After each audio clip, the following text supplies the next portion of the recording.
Himanshi, your host, extend a warm welcome to this guest lecture. But before getting on the board with the event, I just want to inform you all that we are organizing these kind of events under IIC, which is Institution Innovation Council, was established on 21st November 2018 at JIMS Vasanthpur. Since inception of IICs by Innovation Cell MIC as per the norms and directives of Ministry of Education, then Ministry of Human Resource Development, it is established to engage large number of faculty, students, staff in various innovation and entrepreneurship related activities such as hackathon, leadership talks, ideation, workshops, seminar, entrepreneurship and other competitive events to enhance innovation and entrepreneurship ecosystem in the institute. Now, allow me to introduce our guest, Mr. Mayank Vadera. Our guest is no stranger to the dynamic world of business, with a career marked by relentless pursuit of knowledge and a passion for innovation. He holds the prestigious titles of Chartered Accountant, Company Secretary, Cost Accountant, demonstrating his commitment to excellence in financial management and corporate governance. But his expertise extends far beyond the realm of finance. He is also a certified advocate for environmental, social and corporate governance (ESG) principles and corporate social responsibility (CSR), showcasing his dedication to ethical business practices. As an assistant professor, he has not only contributed to academia but has also shared his wealth of knowledge with the next generation of business leaders.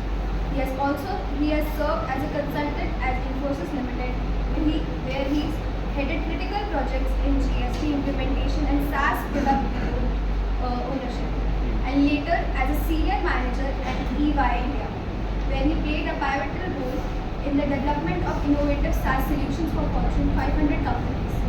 Now, he is also the founder and chief mentor of Legal Suvidha and startup advisor and investor First Unit. Now, I would like to call Anshika to present a token of appreciation to Mr. Mayank.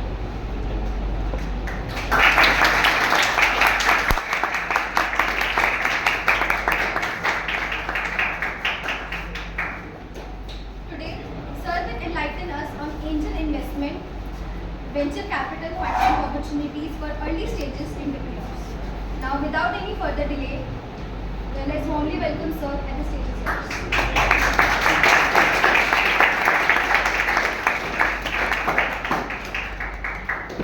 Thank you so much for such a detailed introduction. उसमें से काफ़ी चीज़ें ऐसी हैं जो शायद मैं भी भूल गया हूँ करके आपने मुझे याद करा दिया. It is good because we have to live in present. So I believe all of you are pursuing BBA. Sorry, BCA. BBA का कोई बच्चा नहीं है यहाँ पे. And BCA which semester? Second.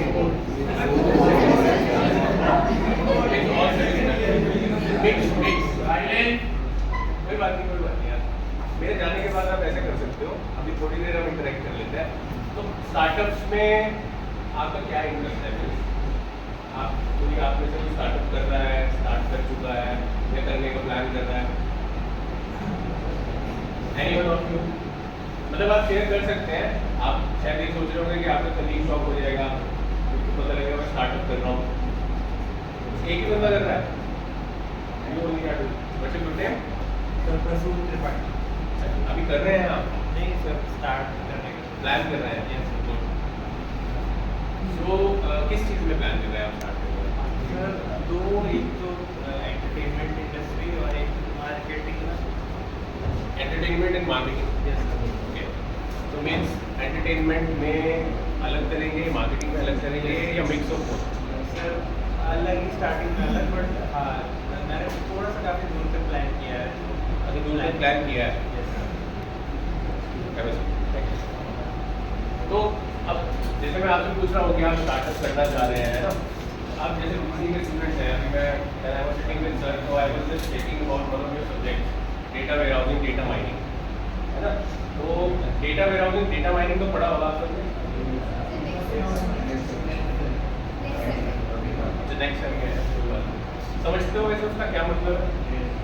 Basic समझते हो? ठीक है. Because when I started, I was started as a business analyst, product manager, Infosys EY में मैं यही काम करता था। तो we used to develop products. When I am saying products, so it is SaaS product. SaaS product समझते हैं आप? Software as a service. तो SaaS प्रोडक्ट के लिए क्या ज़रूरी है? सबसे इम्पोर्टेंट चीज़ क्या ज़रूरी है SaaS प्रोडक्ट के लिए? आपकी क्या अंडरस्टैंडिंग है? सॉफ्टवेयर तो आउटकम है। सर्विस नीश में जाना चाहते हैं, करेक्ट। उसके बाद आप उसके ऊपर रिसर्च करते हैं, डेवलपमेंट रिसर्च डेवलपमेंट करते हैं कि आप उस सर्विस के अंदर ऐसा कौन सा लूप होल है जिसका अपने इस प्रोडक्ट से मतलब ठीक सॉल्व करना चाहते हो। बेसिकली प्रॉब्लम क्या सॉल्व कर रहे हो? Thank you. तो Arshit has given a good overview कि कैसे क्यों आप सबसे पहले आपको you have to understand what is your why. आपकी व्हाई क्या है ना? आपने कॉलेज ज्वाइन किया तो आपकी व्हाई क्या है? क्यों ज्वाइन किया आपने college? Get good education, good placement, इसलिए किया ना आपने, है ना? तो स्टार्टअप भी कोई स्टार्ट करता है अगर, या कोई प्रोडक्ट भी अगर डेवलप करता है तो किस लिए करता है? इसलिए करता है, कोई प्रॉब्लम सॉल्व करने के लिए करता है ना। तो जितनी बड़ी प्रॉब्लम है, करेक्ट, तो we bring revolution in industry and it doesn't mean कि कुछ आप इनोवेटिव नहीं कर रहे हो। You can always improvise something. कुछ चल रहा है अभी, कोई अगर मान लीजिए कि सम ग्रोफर्स है ना, उसके बाद ब्लिंकिट आया, ज़ेप्टो है, तो ये क्या है? ज़ेप्टो है, इम्प्रोवाइजेशन है ना भाई। ग्रोफर्स के बाद ये चीज़ है just improvisation over the existing model की आपको फास्ट डिलीवरी मिल रही है, 10 मिनट्स में डिलीवरी मिल रही है ना, एंड एट चीपर कॉस्ट। उसमें कभी कभी ऑफर भी मिल जाते हैं तो आप ऑफर भी अवेल कर सकते हैं। अब ये जो छोटी सी चीज़ जो मैं बता रहा हूँ आपको, इससे आपको क्या लगता है, मतलब ये क्या टेक्नोलॉजी के बगैर पॉसिबल है? जो ये मॉडल है, जैसे ब्लिंकिट की बात भी करें तो एक ऐप है, उसका एक इंटरफेस है, उस इंटरफेस पे आप चूज करते हैं कि आपको ग्रॉसरी में ये आइटम चाहिए, then you order it, then वो ऑर्डर जाता है ना डिलीवरी बॉय के पास, then he collects and then he delivers, right. और 10 से 15 मिनट में आपको ही मिल जाता है। और ये 24/7 डार्क स्टोर्स की तरह वर्क करते हैं, राइट, है ना। तो आप एज्यूम कर सकते हैं कि ये डार्क स्टोर मॉडल इंडिया में तो अभी कुछ समय से है, बट कुछ कंट्रीज में तो ये पहले से भी था, है ना, क्योंकि हम लोग तो कॉपी भी करते हैं, थोड़ी इंस्पिरेशन भी लेते हैं ना दूसरी जगह से। तो एक जो नॉर्मल स्टोर है जो अपने प्रोडक्ट्स फिजिकली सेल करता है, उसका टर्नओवर मान लीजिए कि साल का 1 CR है ना, बट डार्क स्टोर का turnover almost 12 times, 15 times, 20 times तक होता है ना। Why? Because of technology, correct ना। तो टेक्नोलॉजी से क्या है कि बिजनेस स्केलेबल हो जाता है ना।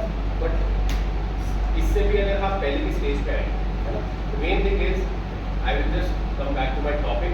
मैं थोड़ा सा आपको कंफर्टेबल करना चाह रहा था और खुद को भी, just to give you an overview कि किस तरह से चीज़ें चलती हैं। तो प्रोडक्ट एक बहुत इंपॉर्टेंट चीज़ है, क्योंकि आप BCA स्टूडेंट हैं। मैं सीधा एंजल इन्वेस्टिंग और फंडिंग की बात नहीं कर रहा हूँ आपसे, मैं प्रोडक्ट को स्टार्टअप से रिलेट करके आपको बताना चाह रहा हूँ, है ना। होप आप थोड़ा सा लिंकेज कर पा रहे होंगे कि मैं क्या बोलूँ, है ना। If any doubts you can always ask, back benchers are always welcome to ask, ठीक है।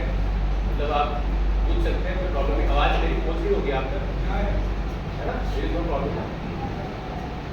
तो फंडिंग जो है, ठीक है, it is just what, it is just a channel to scale things, है ना। बट क्या फंडिंग नहीं मिलेगी तो स्टार्टअप नहीं हो सकता? हो सकता है, क्या बोलते हैं उसको? बूटस्ट्रैपिंग बोलते हैं, ठीक है। अब जैसे हमारा लीगल सुविधा की मैं बात कर रहा हूँ, legalsuvidha.com वेबसाइट आप चेक भी कर सकते हैं। तो legalsuvidha.com को हमने 5,000 रुपये से स्टार्ट किया था, आज से 8 साल पहले, है ना, एक होटल के रूप से शुरू किया था। And now we have serve more than 10,000 clients in last 8 years, and I have a team of 20 people काम करते हैं। कुछ लोग गुड़गांव ऑफिस से करते हैं, कुछ बैंगलोर से, कुछ हैदराबाद से, ठीक है। तो आप ये देख सकते हैं छोटे से बूटस्ट्रैप स्टार्टअप को भी हम उससे भी 10,000 नए को सर्व कर पाए। Why? Because there is a startup wave, है ना। और आज की डेट में तो और भी ज़्यादा शार्क टैंक इंडिया आप सब देखते होंगे, है ना, आप बहुत अच्छे समझते हैं। हमारे टाइम में इतनी एजुकेशन नहीं थी, है ना। आपको पता है कि यूनिट इकोनॉमिक्स क्या है, आपको पता है बिजनेस मॉडल, रेवेन्यू मॉडल कैसे वर्क करता है, आपकी अंडरस्टैंडिंग है आप लोगों को, राइट। बिकॉज आप सोशल मीडिया पर लोग कंटेंट को कंज्यूम करते हैं, right?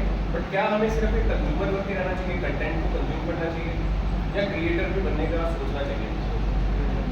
We have to work on that also, right? And I'm saying we have to become a creator. Creator का मतलब क्या है कि बस YouTube पे वीडियो बना के डाल दो. Creator कैन भी एनीवन. आप कोई प्रोडक्ट बना रहे हैं तो आप प्रोडक्ट का क्रिएट कर रहे हैं. आप कंटेंट बना रहे हैं तो आप कंटेंट क्रिएटर बन रहे हैं, राइट?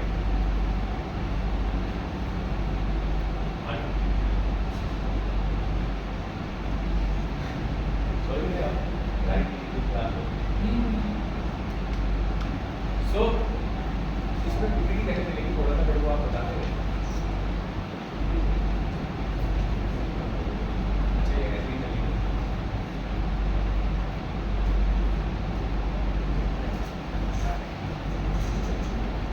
तो प्रॉब्लम जैसे हमने भी बात की थी कि प्रॉब्लम जो सॉल्व आप कर रहे हैं है ना, वो मैटर करती है. तो सबसे पहले तो प्रॉब्लम आइडेंटिफाई करना जरूरी है. जैसे आपने दो प्रॉब्लम आपने बोली कि मैं एंटरटेनमेंट में और मार्केटिंग में कुछ करने वाला हूँ, राइट? तो एंटरटेनमेंट मार्केटिंग में देखो ये ना बहुत वाइड टर्म हो गई है ना. दिस इज लाइक आप बैठ सकते हैं, this is like 10,000 feet. But अगर आपको काम करना है तो आपको ना इसको थोड़ा नैरो डाउन करना पड़ेगा. क्योंकि आप अगर कल को कोई बिजनेस करोगे तो चीज़ें जब तक नैरो डाउन नहीं होंगी है ना, तब तक आप कैसे इस कंक्लूजन में पहुंच पाओगे कि आपको क्या स्टार्ट करना है, करेक्ट? तो आपके केस में सपोज आप बोलते हैं कि मेरे को मार्केटिंग में परफॉर्मेंस मार्केटिंग का स्टार्टअप शुरू करना है. और परफॉर्मेंस मार्केटिंग में भी सपोज मैं इन्फ्लुएंसर्स को क्या करूँगा, कनेक्ट करूँगा और उन इन्फ्लुएंसर्स के थ्रू मैं एक ऐसा सिस्टम बनाऊँगा जिससे जो भी अपना प्रोडक्ट या सर्विस सेल करना चाह रहे हैं ना, तो मैं उसको इन्फ्लुएंसर्स एक जगह रिपोजिटरी दिखा दूँगा and that person can choose as per the niche, है ना, कि ये इन्फ्लुएंसर सपोज क्लोथिंग कैटेगरी का है, ये इस कैटेगरी का ABCD ऐसे कैटेगरी वाइज आप इन्फ्लुएंसर सिलेक्ट करो and then you can start doing it on your own, है ना. अब इसमें भी 3 मॉडल हो सकते हैं. क्या हो सकता है?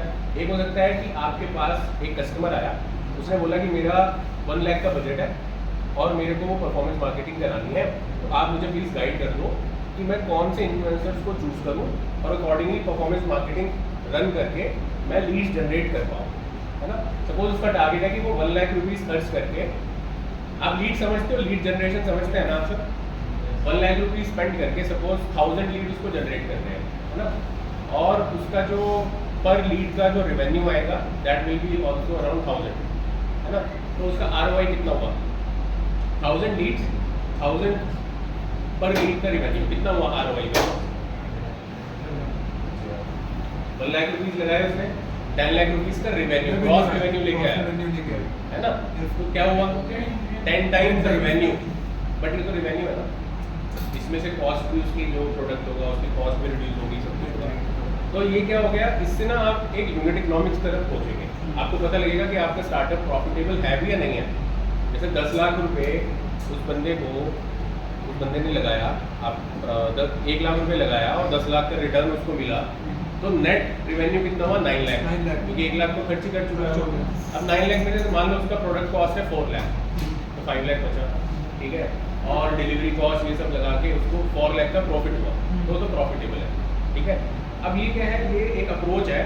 उसने क्या किया, स्टार्टिंग में ही अपने प्रोडक्ट को लॉन्च करने से पहले उसने एक बजट लेके चला अपने पास और उसको उसने टेस्ट किया कि मार्केट से मेरे को कुछ रिस्पॉन्स आएगा भी या नहीं आएगा. तो इसको क्या बोलते हैं, इस अप्रोच को क्या बोल सकते हैं? आप समझ सकते हो मैं बोल रहा हूँ, ट्रायल एंड एरर. इसको बोलते हैं MVP, है ना. आप MVP टेस्टिंग कर रहे हैं, आप मिनिमम वायबल प्रोडक्ट अपना बना के उसको लॉन्च करके आप टेस्ट कर रहे हैं कि मार्केट से कैसा रिस्पॉन्स आ रहा है नहीं आ रहा, राइट. मैंने 1 लाख रुपए बोला, आप उसको 10,000 से भी स्टार्ट कर सकते हैं. 10,000 से कम तो फिर बहुत ही कम हो जाएगा, है ना. तो 10-15 हज़ार से एक आइडिया को आप आराम से टेस्ट कर सकते हैं, वैलिडेट कर सकते हैं एंड देन उसको आप स्केल कर सकते हैं, है ना. अब ये एंजल इन्वेस्टमेंट और VC फंडिंग जो है ना, these are very technical things. तो मैं इतनी ज़्यादा आपसे टेक्निकलिटीज़ में जाके स्टार्टिंग में डिस्कशन नहीं करूँगा, मैं धीरे धीरे आपको इस पर लेके आऊँगा. अब आप एंजल के पास अगर जाएंगे, एंजल इन्वेस्टर क्या है, कौन है एंजल इन्वेस्टर? कोई भी हाई नेटवर्क इंडिविजुअल हो सकता है ना, गरीब आदमी भी हो सकता है, कोई मेरे जैसा जिसमें थोड़े बहुत पैसे हो लगाने के लिए, बट उसमें पोटेंशियल दिख रहा हो. सामने स्टार्टअप में कि यार ये स्केल कर सकता है, तो 10-15-20 लाख से भी एंजल इन्वेस्टर आप बन सकते हो। तो ज़रूरी नहीं है कि पास करोड़ों रुपये होने चाहिए, है ना, बट हाई रिस्क इन्वेस्टमेंट होता है। आप लोग मार्केट में, स्टॉक मार्केट में इन्वेस्ट करते हैं? Yes sir. कौन कौन करता है स्टॉक मार्केट में इन्वेस्ट? बस 3 लोग करते हैं या शर्मा है? 4 लोग प्रैक्टिस करते हैं। तो आप किस बेसिस पे इन्वेस्टमेंट करते हैं? क्यों करते हैं आप इन्वेस्ट? कंपनी की पास्ट परफॉर्मेंस इन फ्यूचर में उसके जो प्रॉफिट है उसका क्या कैसे लेवल पे चलेगी, मतलब एक स्टेडी लेवल है कि मतलब अप्स एंड डाउन दिख रही है। तो इन्होंने बोला कि ये 2 चीज़ इवेल्युएट करते हैं। बीबीए वाले सुन लो, पीछे बैठे हैं। इन्होंने बोला 2 चीज़ देखते हैं। क्या जोर से बोल दो आप दोबारा से। पहला कि स्टेडीनेस है कंपनी की, नहीं कि वो अप्स एंड डाउन में पास्ट में गए कि नहीं है। दूसरी चीज़ कि उसका फ्यूचर पर्सपेक्टिव क्या है, मतलब आगे स्केल करेगा कि नहीं करेगा, मतलब कंसिस्टेंसी कितनी है प्रॉफिट जनरेट करने की, और उसके फ्यूचर प्रॉस्पेक्ट्स क्या है आप ये देखते हो। बट कंसिस्टेंसी को आप पास्ट डेटा से देख सकते पास्ट हो। डेटा से। अब स्टार्टअप है, हाँ। मान लीजिए आप एंजल इन्वेस्टर है, ठीक है, आपको मैं एंजल इन्वेस्टर बना दिया, तो आप स्टार्टअप में जब पैसा लगाएंगे, स्टार्टअप की तो कोई पास्ट परफॉर्मेंस ही नहीं है ना, तो इसलिए ये हाई रिस्क बिजनेस है। अब इसमें क्या है कि एंजल इन्वेस्टर ना 4 चीज़ देखता है इंपॉर्टेंट, ठीक है, जिसमें से एक तो इन्होंने भी बता दी, ठीक है, क्या कि फ्यूचर क्या है ना, जैसे आर्टिफिशियल इंटेलिजेंस है।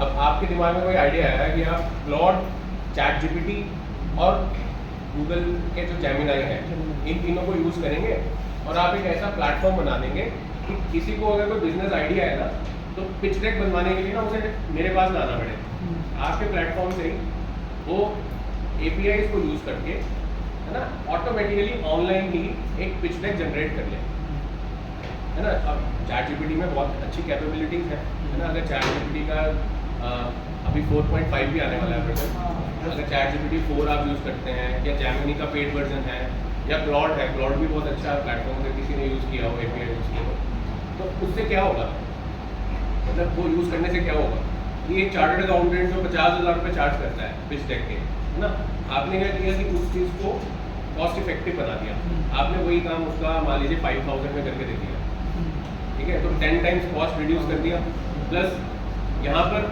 आइटरेशंस मल्टीपल होंगी, क्योंकि चार्टर्ड अकाउंटेंट से लोग थोड़ा हिचकिचाते भी हैं ज़्यादा डिस्कशन करते हुए, है ना।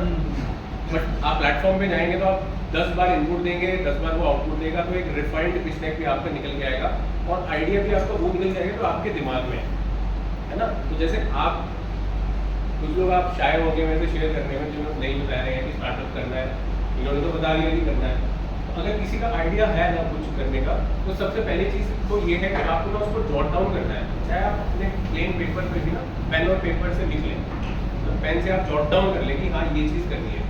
हम जो प्रॉब्लम फेस करते हैं, जो अपने स्टार्टअप के साथ करते हैं, स्टार्टअप को आइडिया होता है, उसको बहुत कुछ पता होता है, ठीक है, इधर उधर से बहुत ज्ञान लिया होता है, बट वो जॉट डाउन नहीं करता कभी भी।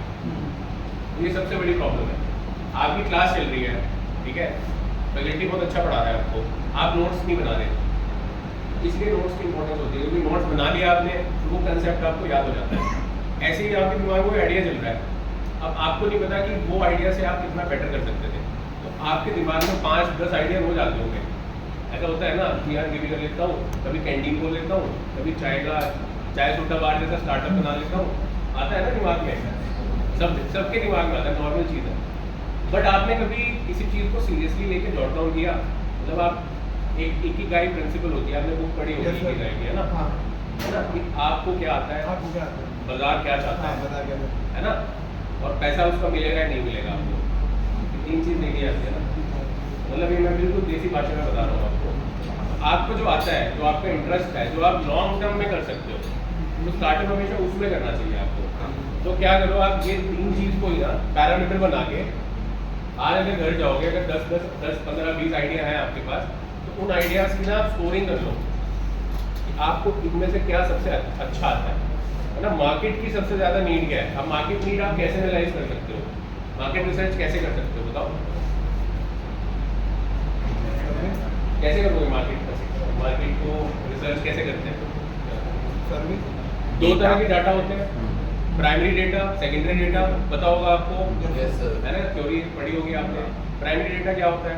First hand First hand data. First hand data, जिसमें आप खुद से डायरेक्ट सर्वेस कर सकते हो। तो आप कहीं से फाउंडर्स की ईमेल निकाल के या कुछ कस्टमर की ईमेल निकाल के पर्टिकुलर कैटेगरी में उनको आप कुछ सर्वे कर सकते हो। सेकेंडरी डेटा आप कोई रिसर्च रिपोर्ट से डेटा ले सकते हो, राइट। तो ये क्या हो गया, क्या बोलेंगे इसको? Market research. तो आइडिया, आपका आइडिया जो है आप उसको कितना अच्छा कर सकते हो, पहली चीज़ हो। दूसरी चीज़, मार्केट रिसर्च करके क्या इसकी डिमांड भी है, क्या एक्चुअल में प्रॉब्लम भी है जो मैं सोच रहा हूँ। ज़रूरी है ना आपके लिए सोचना। भाई आप BCA वाले हो, ठीक है, आप टेक्नोलॉजी की पढ़ाई कर रहे हो, बट बिजनेस को समझना भी ज़रूरी है। क्योंकि मैं खुद भी, मेरी डिग्री BCA नहीं है, बट काम मैं आपके वाले ही कर रहा था जॉब में। मैं क्या करता था, I was a bridge between developers, ठीक है, एंड द बिजनेस। जो एक्चुअल में जैसे गवर्नमेंट ऑफिसर है, गवर्नमेंट ऑफिसर को कोई फॉर्म अप्रूव करना है, ठीक है, या उसको कोई फाइलिंग अप्रूव करनी है, तो वो करने के लिए पहले उसके पास फॉर्म पहुंचना भी चाहिए ना, उसके पास सारे डॉक्यूमेंट्स आने भी चाहिए ना। तो वो डेवलपर डेवलप करेगा तभी आएगा ना उसके पास। आपने GST सुना? Yes, Yes, sir. sir. ठीक है, तो GST का जो रिटर्न्स वाला मॉड्यूल है ना, ठीक है, वो रिटर्न्स का मॉड्यूल मैंने डेवलप करा है गवर्नमेंट ऑफ इंडिया के लिए 2016-17 में, आज से 8 साल पहले जब ये स्टार्ट किया था ना लीगल सुविधा, उस टाइम हम वो काम भी कर रहे थे parallel. I was working with Infosys ना, I used to sit in Aerocity. तो वहाँ से यहाँ तक कैसे पहुँचा मैं? प्रोडक्ट की वजह से, क्योंकि मेरे को प्रोडक्ट की नॉलेज थी, अंडरस्टैंडिंग थी और कॉन्फिडेंस था कि हाँ प्रोडक्ट ऐसे बनते हैं। प्रोडक्ट के लिए सबसे इंपॉर्टेंट है प्रोसेस की नॉलेज। मैं आपको भी प्रोसेस बता रहा हूँ अभी। मैं आपको बोल रहा हूँ पहले तो आप जॉट डाउन कर लो। अगर कोई आइडिया है, जरूरी नहीं है कि सबको स्टार्टअप करना है, जिसको स्टार्टअप करना है कोई आइडिया दिमाग में है तो उसे लिखित में लिख लो एक जगह, चाहे पेन से पेपर पे लिख लो आप। सेकंड आप क्या करो, मैंने अभी बताया आपको market research. Market research. Market research के लिए ना बहुत सारी सोर्सेज हैं, प्राइमरी सेकेंडरी तो है ही। सबसे बढ़िया क्या है, गूगल बार्ड है, ठीक है, जेमिनाई हो गया उसका नाम। तो जेमिनाई पे जाओगे आप तो गूगल के पास तो एम्पल अमाउंट ऑफ डेटा है, तो वो एम्पल अमाउंट ऑफ डेटा में से आपको वो रेलिवेंट इन्फॉर्मेशन देगा। डेफिनेटली आपको प्रॉम्प्ट्स मल्टीपल टाइम डालने पड़ेंगे, है ना, प्रॉम्प्ट रिफाइन करने पड़ेंगे जब तक आप जो चाह रहे हो वो रिजल्ट ना आपको मिले, राइट। ChatGPT है तो उसमें भी आपको ऐसा करना पड़ेगा। अब मैं आपको ये मार्केट रिसर्च और ये आइडिया वाली चीज़ क्यों बता रहा हूँ, इसलिए बता रहा हूँ भाई मेरा टॉपिक तो ये है, क्यों बता रहा हूँ। आप फंडिंग के लिए जाओगे या कोई भी फंडिंग के लिए जाएगा स्टार्टअप, पैसा कब मिलेगा उसको? जो आइडिया हो, सब आइडिया आइडिया होगा, रॉबस्ट आइडिया होगा, मार्केट एग्जिस्ट करता होगा, आपने अपने MVP को टेस्ट किया होगा। मैंने MVP की बात भी की थी ना, ठीक है, हाँ, minimum viable product, right. MVP पे मैंने एक बुक भी लिखी है, मैं आपको शेयर भी कर दूंगा सेशन के बाद। तो MVP में क्या है, आप सिर्फ ये टेस्ट नहीं करते हैं कि वायबिलिटी क्या है, आप ये भी देखते हैं कि मेरे को कंटिन्यूअसली क्या इंप्रूव करना है। आप फीडबैक लेते हैं, मेन चीज़ ये है MVP बनाने के लिए कि कंटिन्यूअसली आपको मार्केट से क्या करना है, फीडबैक लेते रहना है। क्योंकि आप फीडबैक जितना ज़्यादा लेंगे उतना आइट्रेशंस होने के बाद एक अच्छा प्रोडक्ट आपका बन के आएगा, राइट। तो अब मैं टॉपिक पे वापस आता हूँ। ऐसे आगे करना बेटा, स्क्रॉल होता है।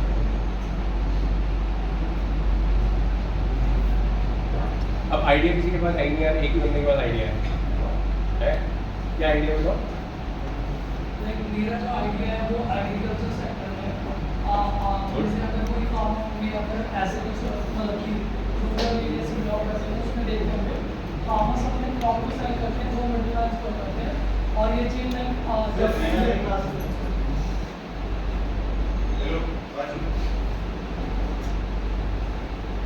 फार्मर्स अपने क्रॉप को सेल करते हैं और जो कि इंटरमीडिएटेड को करते हैं और लाइक जो कंपनीज होती हैं जिनको रॉ मटेरियल चाहिए होता है या फिर और कोई पर्सन होता है जिसको भी प्रोडक्ट अमाउंट में जाता है, वो एक लंबा चैनल हो जाता है जिसकी वजह से फार्मर्स को प्रॉफिट कम मिलता है। तो मेरा बेसिकली आइडिया कि मैं प्लेटफॉर्म क्रिएट करूँ जहाँ पे कि फार्मर्स अपने क्रॉप को सेल कर सकें टू द जो ये कंपनीज हैं जिनको एज अ रॉ मटेरियल बहुत ज़्यादा बल्क अमाउंट में चाहिए होता है। नॉट ओनली दिस, इसके आगे मतलब कंटिन्यूस करेंगे 10 years का मैंने प्लान करनी है। 10 years का? अच्छा, कितना पड़ेगा तो लाइक स्टार्टिंग में क्योंकि आपने जैसे बोला कि सर्वे मार्केट रिसर्च तो एग्रीकल्चर फील्ड एक ऐसा फील्ड है जिसमें कि इस सब चीज़ों के लिए हमें खुद से सर्वे करनी पड़ेगी, क्योंकि इंफॉर्मेशन और कोई रिसर्च पेपर उतना अच्छा है नहीं जहाँ से कि हमें इंफॉर्मेशन मिल जाएगी।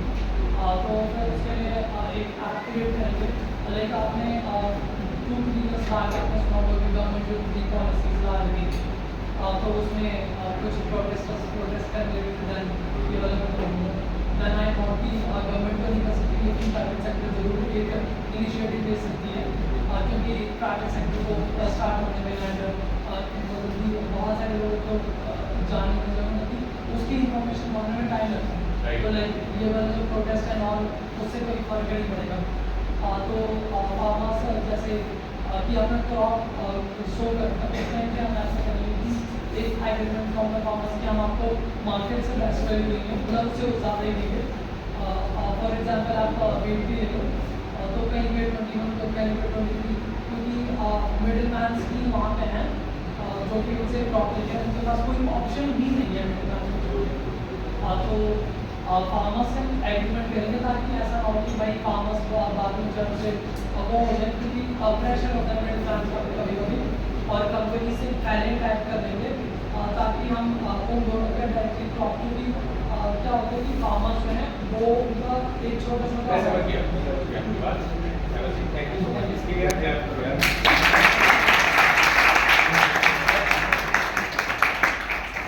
ये इतना सोच पा रहा है ना, ये बहुत बड़ी बात है। तो सोचना सबसे इम्पोर्टेंट है, ठीक है ना। ये स्टार्टिंग है, यहाँ पे सोच से कुछ ना हो जाना कि मेरी वैल्यू हो गई स्टार्टिंग में शुरू हो गई। सर एक्चुअली और भी मैंने चीज़ सोचा हुआ है। और भी सोचा है? हाँ इसी पे मेरे पास समय थोड़ा कम है, मैं क्लास के बाद डेफिनेटली अब जैसे इन्होंने सोचा हुआ है, तो ये तो एक इनिशियल स्टेज होगी, आइडिया स्टेज होगी, राइट। क्या आइडिया पे पैसा मिलता है?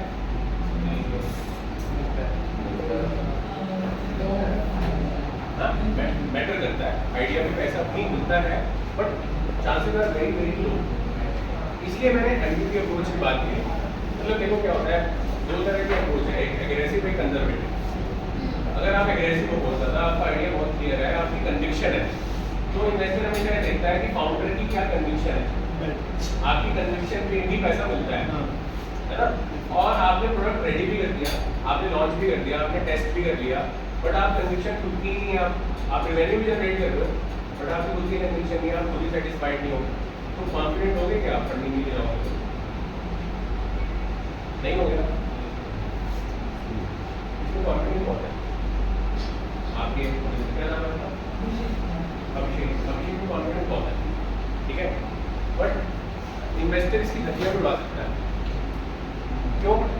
तो इसने मेरे को बताया सब कुछ, बट अगर यही चीज़ ये एक पिच डेक बना के उसको रिफाइंड वे में समराइज करके अच्छे से बताए, ठीक है, with data facts and data point.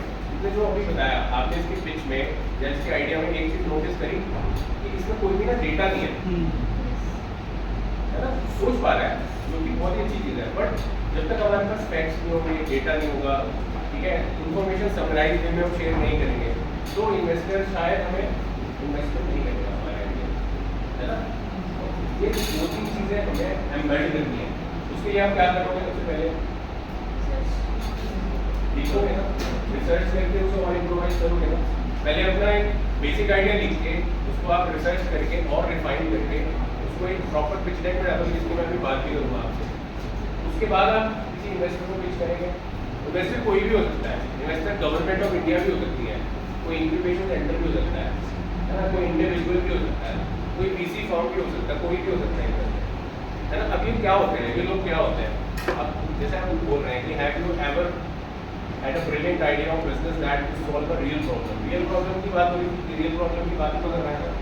आपसे जो मैं इन्फ्लुएंसर वाला एग्जांपल डिस्कस कर रहा था, वो भी एक रियल प्रॉब्लम है ना। तो प्रॉब्लम एक्चुअल में होनी चाहिए, ऐसा नहीं कि आप उतने आप सोच लो कि मैं बादलों के कुछ उठा दूंगा कहानी और वैसा कुछ स्टार्ट करूँ। मतलब इमेजिनरी नहीं होना चाहिए, रियल होना चाहिए, है ना। रियल होगा तो उसका क्या फायदा होगा? एक हो गया कि हाँ ये पॉसिबल है। पहली चीज़ आपको देखें कि प्रॉब्लम है, ठीक है, प्रॉब्लम है, ठीक है, सॉल्यूशन आप दे रहे हैं, हाँ जी ठीक है। क्या आपका सॉल्यूशन यूनिक है? आपका सॉल्यूशन यूनिक है, मतलब वही काम मैं कर रहा हूँ। हाँ इन्वेस्टर जो जिसका आगे पिच कर रहे हो वो रिलेट कर पाएगा। हाँ रिलेट करना ज़रूरी है। अब आप क्या है कि देखो, आप जब इन्वेस्टर ढूंढेंगे तो इन्वेस्टर ढूंढने आप जाएंगे तो आप किसी कार्बन क्रेडिट वाले को ये इन्फ्लुएंसर मार्केटिंग वाला आइडिया पिच नहीं करेंगे, तो आप थीम जरूर देंगे। तो वो भी थीम जो होती है, बहुत सारी चीज़ें होती हैं। तो इन्वेस्टर को, कौन से इन्वेस्टर को क्या पिच करना है। जैसे मान लो मैं टेक में स्टार्टअप में इन्वेस्ट करता हूँ, सिर्फ टेक बेस में, ठीक है। और हम मेंटर भी जो करते हैं ना, तो हम टेक बेस या विमेन एंटरप्रेन्योर्स को ही करते हैं। तो हमारा फोकस ये हुआ है, नीश क्लियर है कि हाँ हमें ये दो चीज़ में ही करना है। और अगर टेक एनेबल्ड भी है और विमेन एंटरप्रेन्योर है तो वो हमारे लिए परफेक्ट स्टार्टअप है, ठीक है। हम उन पे ही हम फोकस करते हैं, क्योंकि आप एज ए इन्वेस्टर भी ना, आप सारे सेक्टर्स की, सारी इंडस्ट्री की नॉलेज नहीं रख सकते, है ना। आपको एक स्पेसिफिक नीश की नॉलेज भी हो सकती है, राइट। अब इसमें अभी तो डेफिनेटली आप बहुत वीडियोस को आप सब कंज्यूम करते हैं, आपने बताया कंटेंट बहुत देखते हैं, राइट। आपको पता है 90% स्टार्टअप्स फेल हो जाते हैं स्टार्टिंग के 5 years में। ऐसा कोई नई बात नहीं बता रहा हूँ मैं, आपको डेफिनेटली पता ही होगा क्यों होते हैं फेल। ये तो आपको पता है फेल होते हैं, फेल होते क्यों हैं?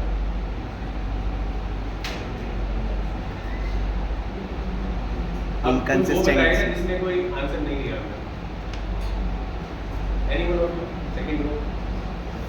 सेकंड रो में बताया बच्चे हैं, क्यों होते हैं सर?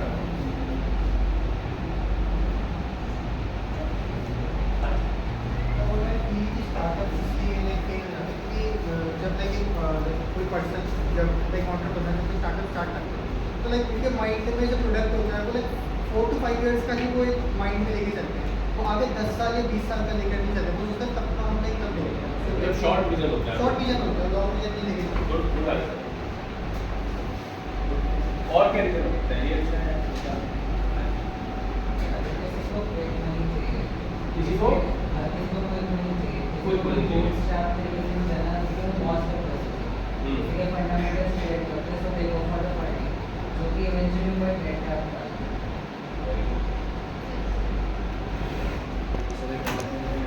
टेनेसिटी होती है, सर एक एंटरप्रेन्योर की जो टेनेसिटी होती है, जो इनोवेटर उसके अंदर और चेंजेस आना, वो उसकी जब अगर ड्राइव खत्म हो जाती है, ड्राइव खत्म हो जाती है, तो वो लॉस हो जाता है। मतलब आपकी जनरेशन है, जैसे आप लोग सब जेन ज़ी हो ना, जनरेशन तो आप लोग कैसे सोचते हो? मुझे हंस रहे हैं 2 बालक पीछे, क्या सोचते हो आप स्टार्टअप के बारे में? क्या सोचते हो? इंजीनियर हुआ है काफी, क्या सोचते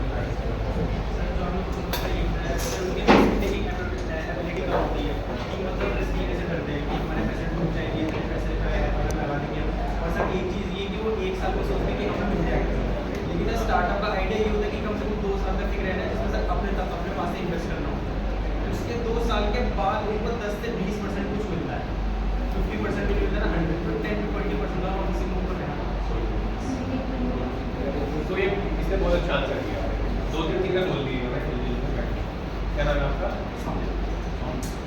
तो ये बोल रहे हैं कि एक तो फास्ट मनी चाहिए, वो तो आपने भी बताया है ना, और दूसरा ये है कि खुद से पैसा नहीं लगाना चाहते हो, जबकि इन्वेस्टर हमेशा ये देखता है कि खुद से इसने क्या लगाया। अगर इसके अंदर पैसा नहीं लगा तो एफर्ट कितना लगाया? भाई 2 चीज़ें हैं, तो पैसा है एफर्ट या दोनों।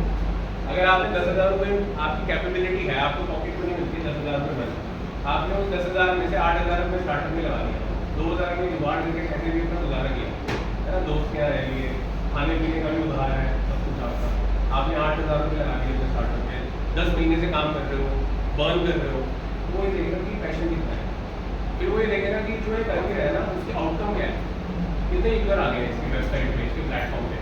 आपने वो एक मूवी आई थी हसलर या हसल करके आई थी, कॉलेज स्टूडेंट की थी, वेब सीरीज थी, हाँ ठीक है ना। तो वो क्या लगता है, क्या लगता है अगर किसी को याद हो, क्या करते हैं, याद नहीं है? सर एक्चुअली वो टेक स्टूडेंट होता है, उसको एक टाइम पे बहुत सवाल आता है कि मेरे को स्टार्टअप करना है। जैसे वेबसाइट है मैजिक ट्रिक, देखिए किसी ने मैजिक ट्रिक देखिए आपने, तो वो उसी का ही समझ लो कि कोई स्टार्टअप वो बना रहा होता है, ठीक है। उसको ये दिखता है कि यार मैं ना ब्रोकर के पास गया, ठीक है, तो खुद का एक्सपीरियंस होता है वो। ब्रोकर क्या करता है, उसको माता पूछा और बेच कुछ देता है, मतलब दे कुछ देता है, छोटा सा कमरा देता है। मुंबई में तो वैसे भी फ्लैट पर महंगे होते हैं, तो वो उसी चीज़ से ही स्टार्टअप आइडिया आता है, ठीक है। वो क्या करता है कि वो ऐसा प्लेटफॉर्म बनाता है जहाँ पे पिक्चर्स अपलोड करके, जैसे मैजिक पिक है वो पहले डाल देता है और कस्टमर उस पर विजिट करते हैं और उसके थ्रू ब्रोकर से कनेक्ट करते हैं, या डायरेक्ट जैसे नो ब्रोकर है, नो ब्रोकर में क्या होता है, ओनर से डायरेक्ट कनेक्ट करते हैं, तो वो वाले मॉडल में वो काम करता है, राइट। तो अब इस केस में जैसे कि मैं छोटा सा एग्जाम्पल आपको दे रहा हूँ, इस केस में क्या है, वो फंडिंग भी उठा पाता है, ठीक है। तो कैसे उठा पाता है, नेटवर्क से उठा पाता है। अब ये नेक्स्ट चीज़ नहीं आएगी, फाउंडर्स का ना नेटवर्क नहीं होता, बच्चों को तो मैसेज नहीं होता, आप लोगों को कितना मतलब आपके कॉलेज के अलावा, ठीक है, अनलेस कोई पॉलिटिशियन का बच्चा हो यहाँ पे, ठीक है, तो नेटवर्क आप लोगों का नहीं होता स्टार्टिंग में, यही चैलेंज होता है। तो इन्वेस्टर्स क्या करते हैं, इंडिविजुअल इन्वेस्टर या VC आपको नेटवर्क प्रोवाइड करने में भी हेल्प करते हैं, राइट। तो 90% स्टार्टअप जो फेल होता है ना, एक तो नेटवर्क नहीं है, ठीक है, जल्दी है बहुत फंडिंग की, उनका पैसा नहीं लगाना, बस स्टार्टअप करना ही इसलिए है कि फंडिंग के लिए, यही सोचते हैं ना आप सब। स्टार्टअप का मतलब फंडिंग, जो स्टार्टअप करना चाहता है, बाकी नौकरी वाले भी होंगे, मेरे जैसे भी होंगे, मैंने भी नौकरी के लिए है ना। जॉब करने वाले कौन से, जिनको जॉब करनी है यहाँ BCA क्लियर करने के बाद या BBA करने के बाद, पहले जॉब भी करनी है। अच्छा ऐसा क्यों है, चलो कोई ऐसा क्यों है कि पहले एक्सपीरियंस लेना है, स्टार्टअप करोगे एक्सपीरियंस ही मिलेगा, यहाँ इसमें तो ज़्यादा मिलेगा एक्सपीरियंस, मार्केट के बारे में इससे ज़्यादा 5 साल लगेगा। तो प्रैक्टिकल नॉलेज ज़्यादा इम्पोर्टेंट है। नहीं, प्रैक्टिकल नॉलेज स्टार्टअप करके मिलती है, जॉब करके मिलती है। दोनों करके मिलती है।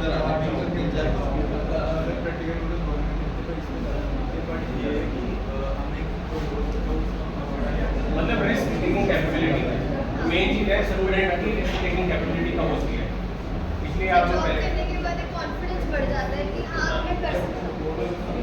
अरे हमारी मेरी माता जी है या आपकी भी मदर है, फादर है, तो वो आपको सिखाते हैं, जॉब सिक्योरिटी क्या सिखाते हैं आपको, बेटा पहले जॉब कर ले, एक्सपीरियंस ले ले, उनका कुछ करना भी है, यही बोलते हैं ना, राइट।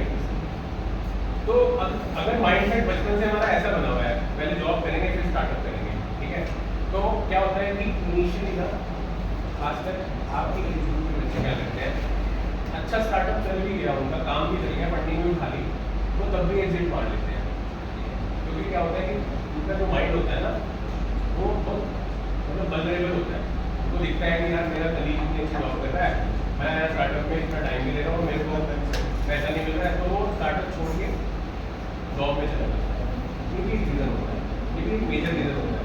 बहुत सारे स्टूडेंट्स ऐसे होते हैं जो कॉलेज टाइम में बहुत अच्छे अच्छे स्टार्टअप बना लेते हैं, बट क्या होता है कि वो अपने स्टार्टअप या तो एग्जिट कर लेते हैं या बंद कर लेते हैं, ओनली बिकॉज ऑफ जॉब, है ना। अगर आपके से कोई कर रहा है या करना चाह रहा है ना, तो ऐसा तो मत करना है, क्योंकि फिर तुम्हें ना बहुत ज़्यादा मेहनत करनी पड़ेगी बात, ठीक है ना। अब 90% यहाँ पे जो नंबर है ना, उसके रीज़न ना 50 हो सकते हैं, सारे रीज़न तो नहीं डिस्कस कर सकते, राइट।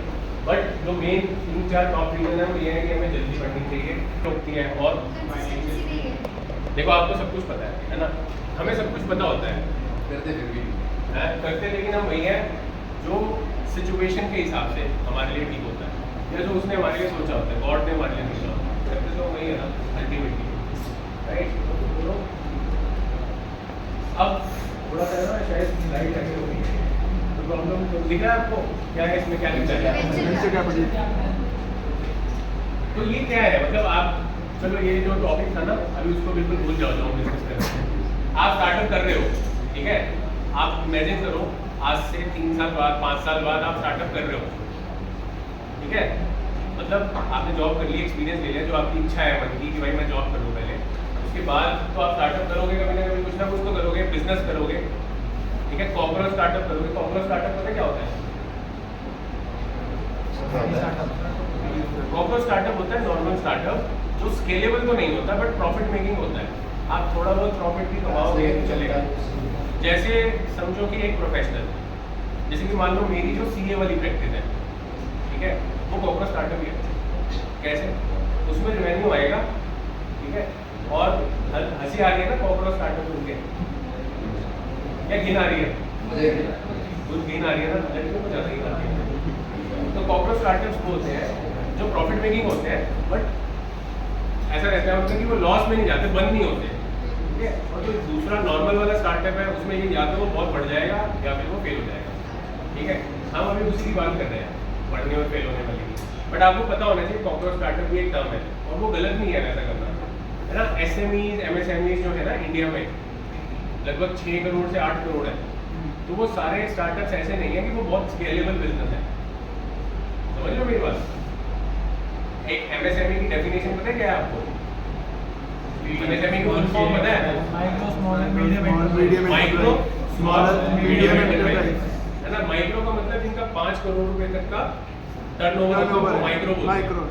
मीडियम उनको बोलते हैं इनका 10 करोड़ 10 तक का करोड़ टर्नओवर होता है ना।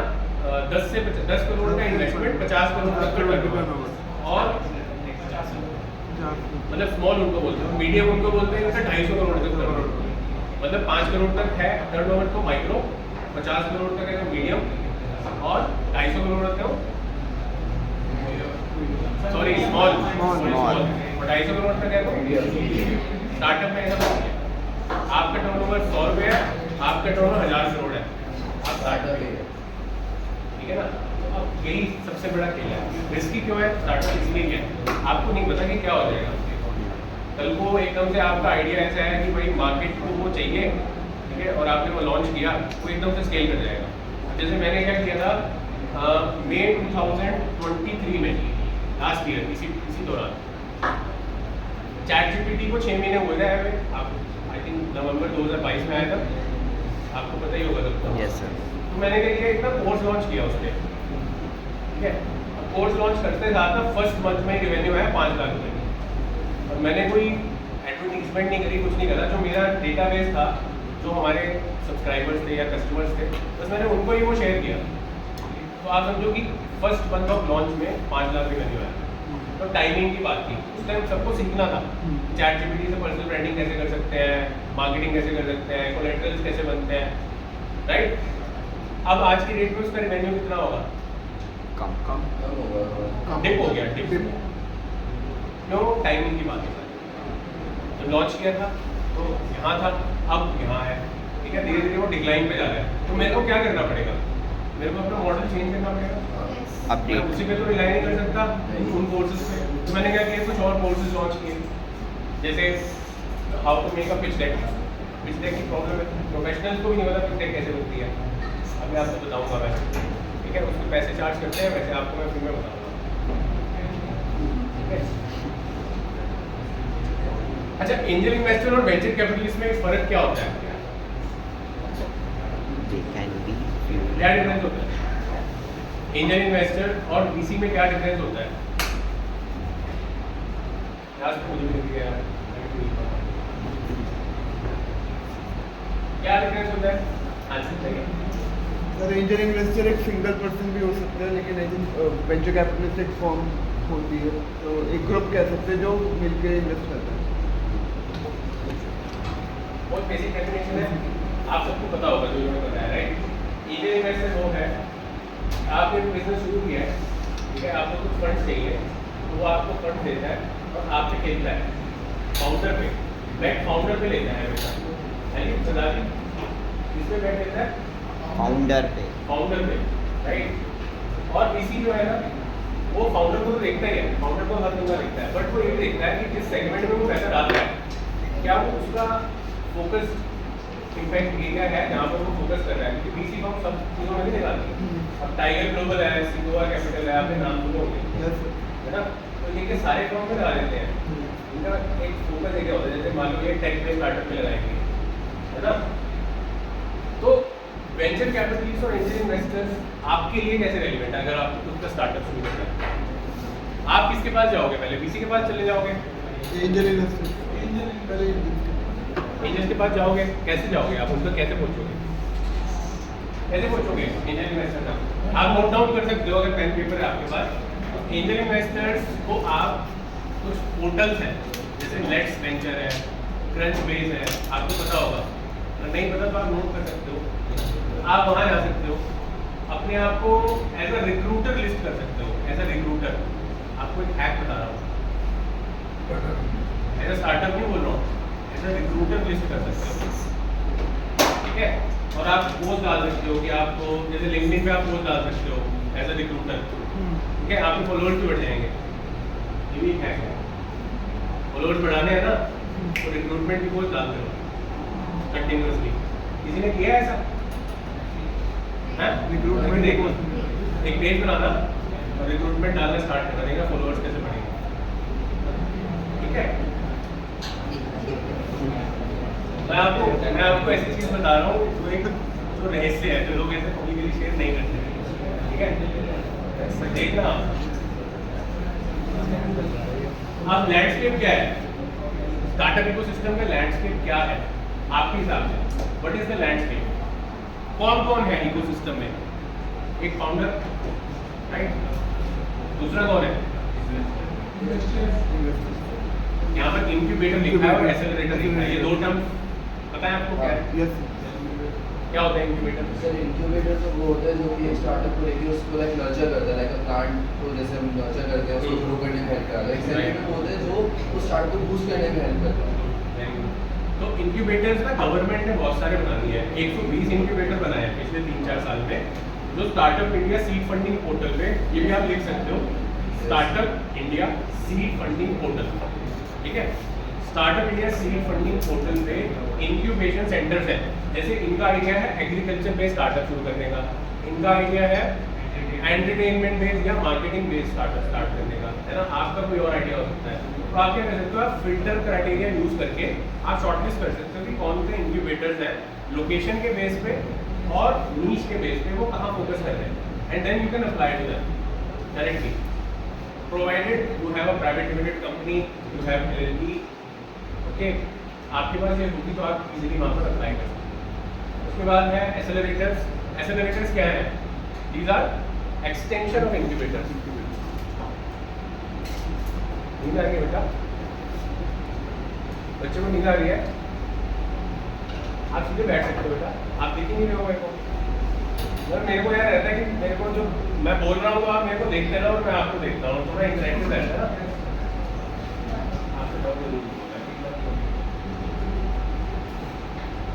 एक्सेलरेटर्स कौन होते हैं?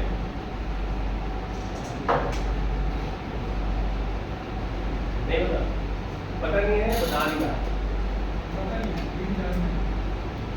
एक्सेलरेटर्स उन्होंने बताया कि वो लोग होते हैं जो बूस्ट करने में हेल्प करते हैं। एक्सेलरेटर को पता होगा क्या होता है? क्या होता है? हाँ, तो एक्सेलरेटर होता है ना जो मोटिवेट, हाँ, मतलब मोटिवेट तो है, संदीप में भी करता है। ये बहुत हो गया टैलेंट। एक्सेलरेटर जो है वो बेसिकली क्या है, आपका जो काम चल रहा है ना उसको बूस्ट करने में हेल्प करता है।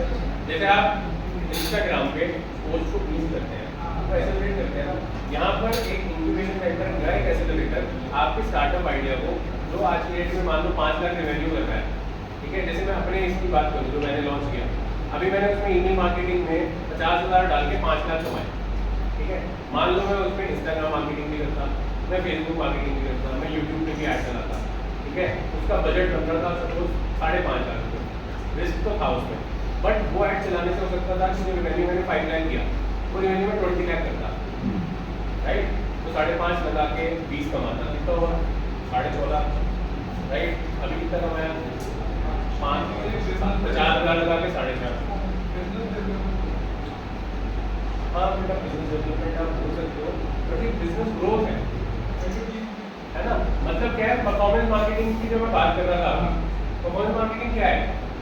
आप एक्सेलरेट कर रहे हो ना, बट वो एक्सेलरेट करने के लिए जो पैसा दे रहा है वो एक्सेलरेटर है, ठीक है। तो आपके आइडिया को वैलिडेट करके वो देख रहा है आपका पोटेंशियल क्या है, और वो देख रहा है कि मार्केट में क्या ये चलेगा, ठीक है, उस हिसाब से वो एक्सेलरेट करने में आपको सपोर्ट कर रहा है। Then coworking spaces. Coworking spaces क्या है आपको पता होगा, ठीक है। क्या करते हैं कोवर्किंग? सर ऑफिसेज देते हैं, स्टार्टअप को स्पेस देती है। अब जैसे मैं अभी एक एंजल से, एक एंजल नेटवर्क में मेरे जयपुर में एक लोन है, तो मुझे बता रहे थे कि गवर्नमेंट ने ना कुछ ऐसा किया जयपुर में, 1000 रुपीज़ पर सीट पर मंथ में वो कोवर्किंग स्पेस प्रोवाइड करते हैं स्टार्टअप। तो 1000 रुपीज़ पर सीट पर मंथ तो बहुत नॉमिनल चार्ज है, राइट, यस है ना। गाँव में तो 10,000 से तो स्टार्ट होता स्टार्ट है होता है यस है ना, 8 से 10,000 चार्ज करते हैं। तो ये भी एक इम्पोर्टेंट रोल प्ले करते हैं। तो मैं आपको ना गवर्नमेंट का मतलब क्यों बता रहा हूँ बार बार, इसलिए बता रहा हूँ कि आपको ऐसा लग रहा है तो मार्केट में चीज़ें मुश्किल है, क्योंकि जॉब तो लिमिटेड रहेंगी ना बच्चों। आप जो जॉब करना चाह रहे हो सर, जॉब तो लिमिटेड रहेंगी ना। आप ये देखोगे रिपोर्ट में, आपने लिंक्डइन में जाकर देखना है, 4-5 दिन पहले शेयर किया मैंने, महेश्वरी करियर की एक है करियर वेबसाइट, तो उन्होंने पोस्ट किया हुआ था TCS और इन्फोसिस, ठीक है, BCA वाले बच्चे जो हैं ज़्यादातर TCS, Infosys, Wipro, tech Mahindra, Cognizant, ये सब कंपनीज में आप लोग जॉब करते हैं राइट। आपकी भी हो सकता है कि इनमें से किसी कंपनी में जाने की इच्छा हो BCA करने के बाद, है ना, या गूगल में जाना चाहते हैं। मतलब आप आपकी कौन सी ऐसी कंपनी है, कॉमन कंपनी जिसमें आप सब जाना चाहते हो? इन्फोसिस में कौन जाना चाहेगा? हाँ ठीक है, EY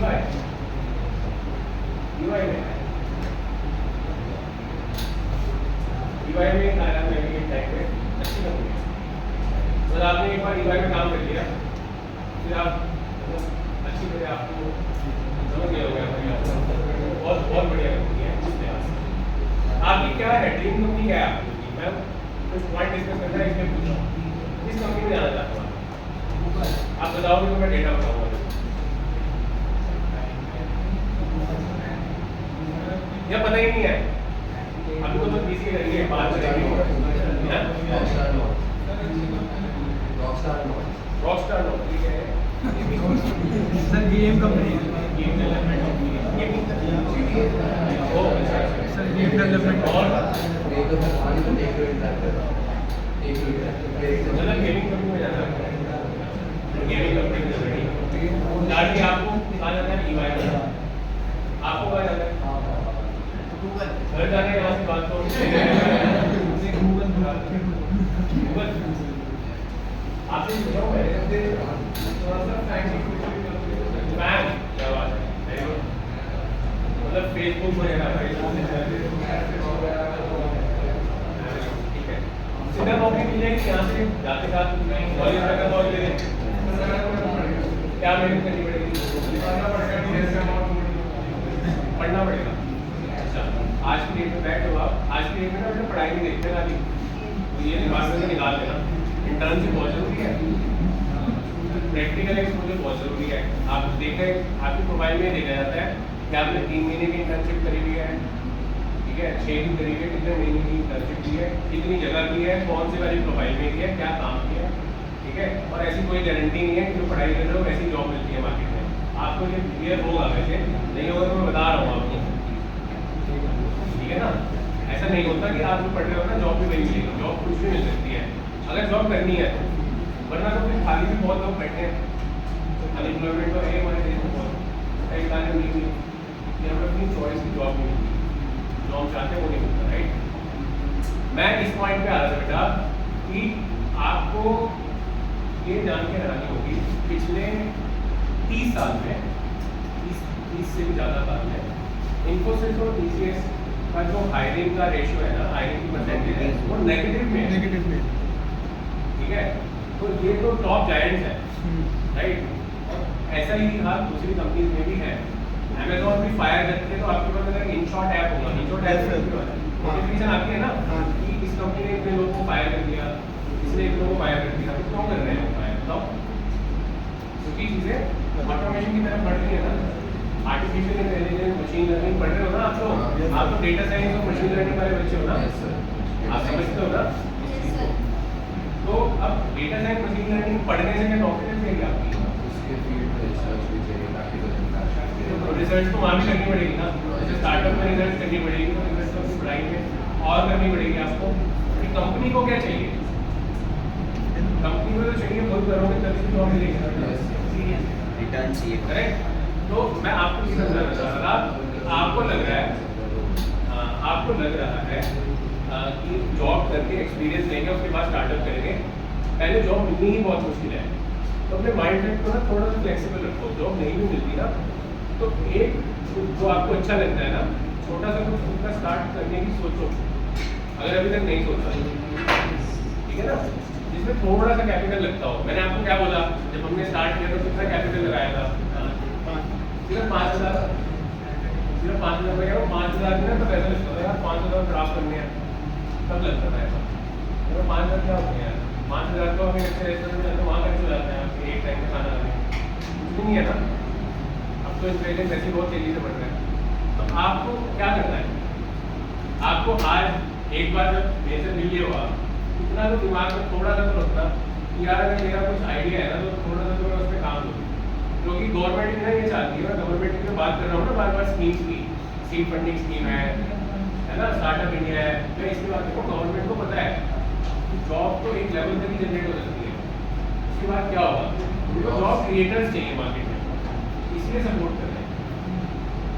समझ रहे हो ना, जॉब क्रिएटर्स की रिक्वायरमेंट ज़्यादा है, जॉब जो जनरेट कर रहे हैं उनके पास क्या है, क्योंकि आप तो पढ़ रहे हो तो आपको ज़्यादा बेटर पता है, आपकी जो काम एक बंदा कर रहा है ना, जो काम आज की डेट में 10 बंदा कर रहे हैं, वो एक बंदा या 2 बंदे भी मैनेज कर सकते हैं अच्छे से, एफिशिएंटली, है ना, अगर वो चीज़ें ऑटोमेट कर लेते हैं। ऑटोमेशन का मतलब खाली ये नहीं होता रोबोटिक्स वाली ऑटोमेशन। ऑटोमेशन का मतलब खाली ये नहीं रोबोट लगा दिए, क्या होती है ऑटोमेशन बताओ।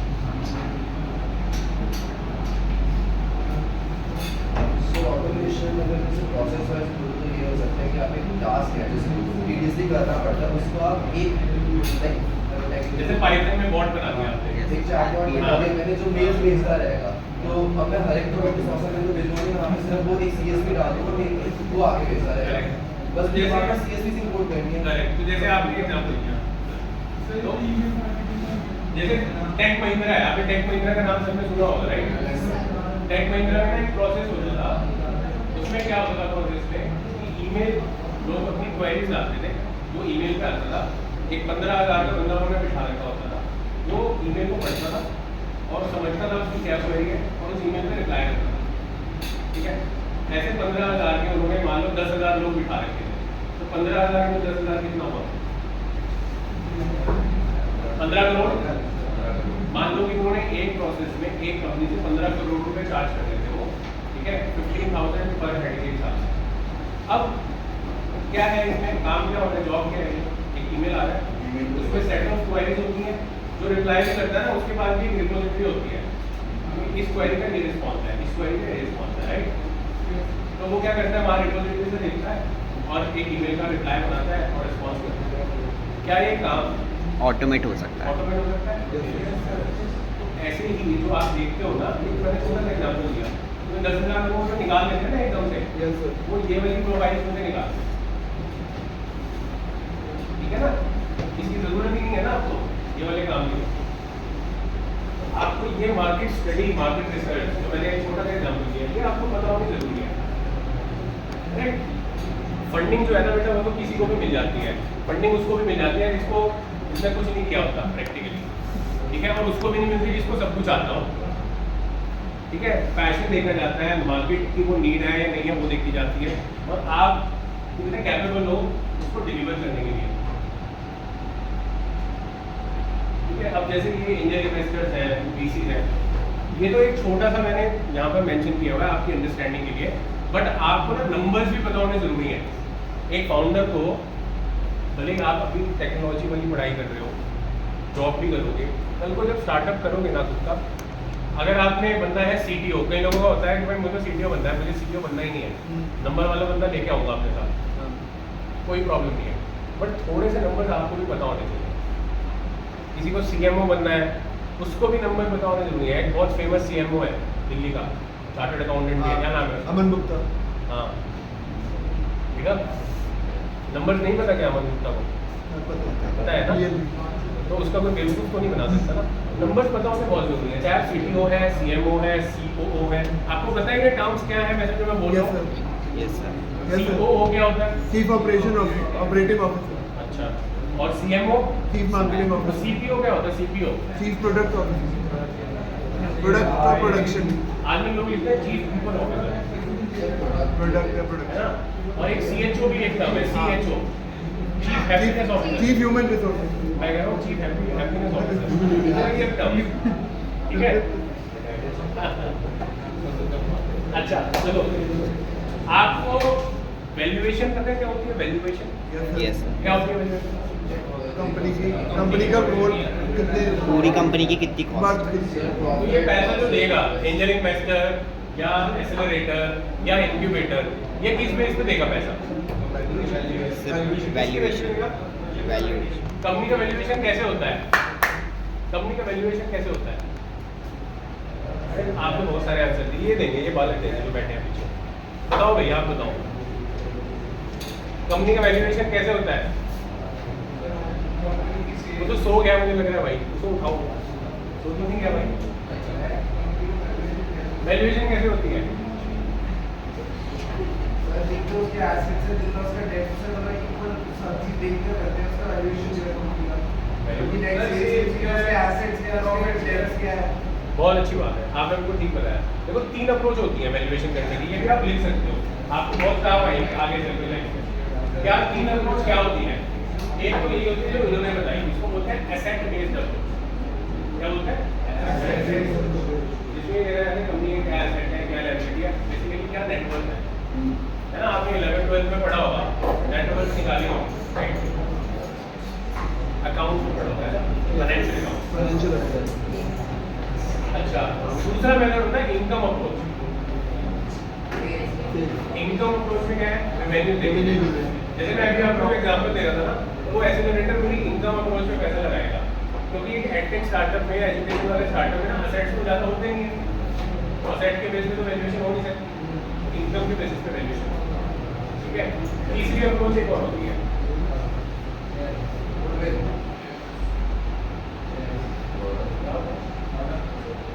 Asset approach, income approach, market approach. Market, ठीक है। मार्केट अप्रोच में क्या है कि आपके पास आइडिया है बहुत अच्छा, ठीक है। अब उस आइडिया को आपने टेस्ट करने के लिए आपको इनिशियल पैसा चाहिए, वो भी नहीं है आपके पास। पहले बार तो जाओगे किसके पास? इन्वेस्टर्स, ठीक है।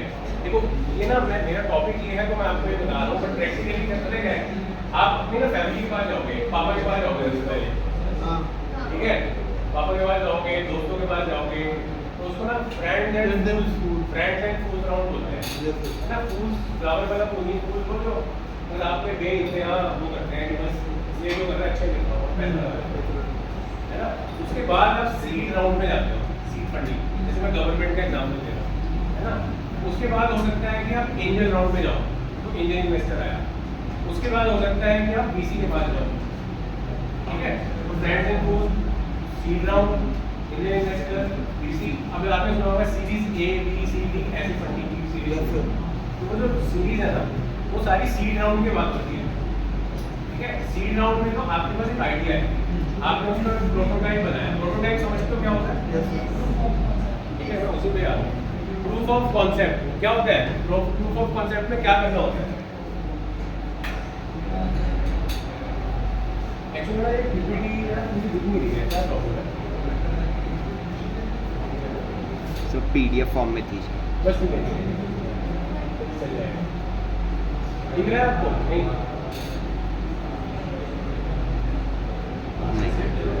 वैसे ही ऐसे ही ठीक है, कोई बात नहीं, ऐसे ही है। अब इसमें देखो 4 स्टेजेस लिखी हैं। पहली स्टेज क्या? Idea stage. थोड़ा पीपीटी पे भी फोकस करता है, थोड़ा टाइम लगता है बनाने में, इसको आपके लिए बनाई है, ये तो पड़ती नहीं है जरूरत पीपीटी की वजह। आइडिया स्टेज में क्या होता है? Requires minimal funding. ठीक है। सेकंड स्टेज क्या है? प्रोटोटाइप। प्रोटोटाइप स्टेज में क्या होगा? डमी बनाएंगे। नहीं यार, डमी नहीं बनाओगे, डमी नहीं बनाओगे, मतलब बनाओगे जो प्रोडक्ट ही जो आपको बनाना है, बट ये है कि प्रोडक्ट के ना कुछ फीचर्स बनाओगे। जैसे आपने, इन्होंने बताया कि मैंने ना 10 साल का विजन ले रखा है, इन्होंने भी बताया कि मैंने, तो सीधा 10 साल का विजन मत लेके चलो यार, ठीक है। अभी आज प्रेजेंट में थोड़ा सा आ जाओ वापस, और आप ये देखो अगले 6 महीने में आपको प्रोडक्ट अगर लॉन्च करना है, तो आप किन किन मिनिमम फीचर्स के साथ, या समझ रहे हो ना, उसको लॉन्च कर सकते हो, या किस नीश को आप टारगेट करोगे। तो ये MVP अप्रोच इसी बोलते हैं, जो मैं बोल रहा हूँ। तो मिनिमम फीचर्स के साथ प्रोडक्ट को मार्केट में लेके जाना सबसे ज़रूरी होता है। एक होती है बिग बैंग अप्रोच, पता है आपको big bang approach? Big bang theory पर पता है आपको? या आपने प्रोडक्ट बना दिया अपने दिमाग में जो है उसके हिसाब से, उसमें बहुत पैसा भी लगा दिया, ठीक है, और उसको फिर मार्केट में लेके गए, यस ठीक है। अब उसमें ना रिस्क बहुत ज़्यादा है, चले ना चले सॉल्यूशन अगर फेल हो गया तो सारा पैसा गया। MVP अप्रोच क्या है? आपने टेस्ट किया, थोड़ा थोड़ा पैसा Yes. हाइड्रेट किया, फीडबैक लिया, इम्प्रूव किया और कंटिन्यूसली इम्प्रूव करते हुए फिर आप एक फाइनल ऑफरिंग तक पहुंचे, राइट। तो इसलिए प्रोटोटाइपिंग बहुत इंपॉर्टेंट है। अब ये प्रोटोटाइपिंग सर्विसेज में भी हो सकती है और प्रोडक्ट्स में भी हो सकती है, सर्विसेज में भी हो सकती है और प्रोडक्ट्स फिजिकल प्रोडक्ट्स में भी हो सकती है, ठीक है ना। लॉन्च स्टेज,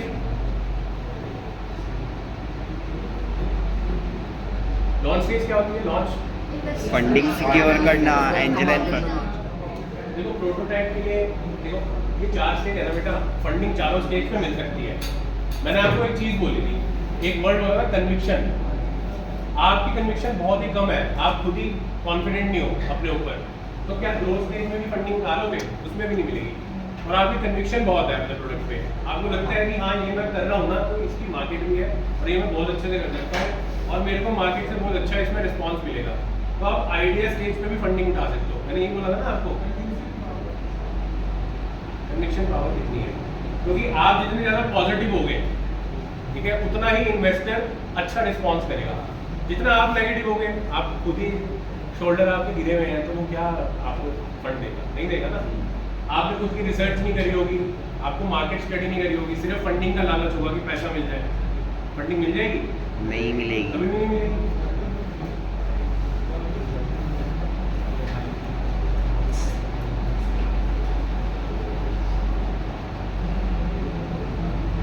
अब ये स्लाइड बन गया जो मैं आपको बोल रहा था, तो दिख रहा है यहाँ पे कि इमेजिन करो ये एक सक्सेसफुल एंटरप्रेन्योर है, ठीक है, जो बिलीव करता है in the power of your innovative idea. जैसे मैं उसको ध्यान से सुन रहा था, मैं उससे बात भी करूँगा कि वो क्या करने वाला है, बट 10 साल का विजन लेके चल रहा है, वो थोड़ा सा डाइसी है ना। तो अगर आपका कोई बिजनेस चल रहा है, आप एक हाई नेटवर्क इंडिविजुअल बन चुके हो, आपकी बात कर रहा हूँ, आज से 5 साल बाद आपका ये डिजिटल मार्केटिंग का स्टार्टअप इतना अच्छा चल गया कि आपने 200 करोड़ रुपए का रेवेन्यू करना शुरू कर दिया, ठीक है। अब वो 200 करोड़ का रेवेन्यू जब करोगे तो क्या खुद तक ही सीमित रहोगे? लोगों की तो हेल्प करोगे। तो जिस दिन से आपने लोगों की हेल्प करनी शुरू कर दी, आप दूसरों की इनोवेशंस में इन्वॉल्व होने शुरू हो गए, उनको सपोर्ट करना शुरू कर दिया, पैसा लगा के, अपना नेटवर्क देके, अपनी नॉलेज शेयर करके, उस दिन से आप एंजल इन्वेस्टर बन गए ऑटोमेटिकली, है ना। आप में से कोई भी बन सकता है एंजल इन्वेस्टर, ऐसा कोई वो नहीं है कि उसके लिए कोई क्वालिफिकेशन नहीं चाहिए, ठीक है। VCs के लिए चाहिए होती है, VCs के लिए क्या होता है कि एक नेटवर्क चाहिए होती है आपको। VCs होते हैं ना, उनकी एक नेटवर्क होनी चाहिए, तभी ही वो VC फॉर्म की तरह रजिस्टर कर सकते हैं, है ना। इसमें एक और भी टर्म होती है AIF बोलते हैं, AIF2, ठीक है। तो वो उसकी डिटेल में मैं नहीं जाऊँगा, अगर आपको ये 4 चीज़ बोल रहा हूँ, market potential, passionate team, scalable business model और क्लियर एग्जिट स्ट्रेटेजी। मतलब मार्केट पोटेंशियल होना जरूरी है, बात कर चुके हैं। पैशनेट टीम होनी जरूरी है, वही कन्विक्शन की जो मैं बात कर रहा था। स्केलेबल मॉडल होना जरूरी है, राइट, मतलब स्केलेबल ही नहीं है, पैसे ही नहीं बढ़ रहा है, तो फिर क्या फायदा पैसा लगा। क्लियर एग्जिट स्ट्रेटेजी, तो एंजल इन्वेस्टर ये देखता है कि आपके बिजनेस में पैसा लगाएगा, कल को एग्जिट मिलेगी या नहीं मिलेगी। आप शार्क टैंक सारे देखते होगे, राइट। शार्क टैंक में आपको ये पता होगा कि आजकल ना एक रॉयल्टी करके एक टर्म वो यूज करते हैं। Yes sir. कि हम रॉयल्टी लेंगे, हाँ। वो किसके देते हैं? जब उनको क्लियर एग्जिट स्ट्रेटेजी नहीं दिखती नहीं ना, दिखती, कि हाँ। मेरा एग्जिट हो जाएगा प्रॉफिटेबल, तो वो रॉयल्टी का पिच करते हैं, हर सेल पे वो ले लेते हैं है ना। जैसे 1% रॉयल्टी देंगे 1% रेवेन्यू पे, तो ये क्लियर एग्जिट स्ट्रेटेजी जो है ना, वो उसकी इंपॉर्टेंस ये है।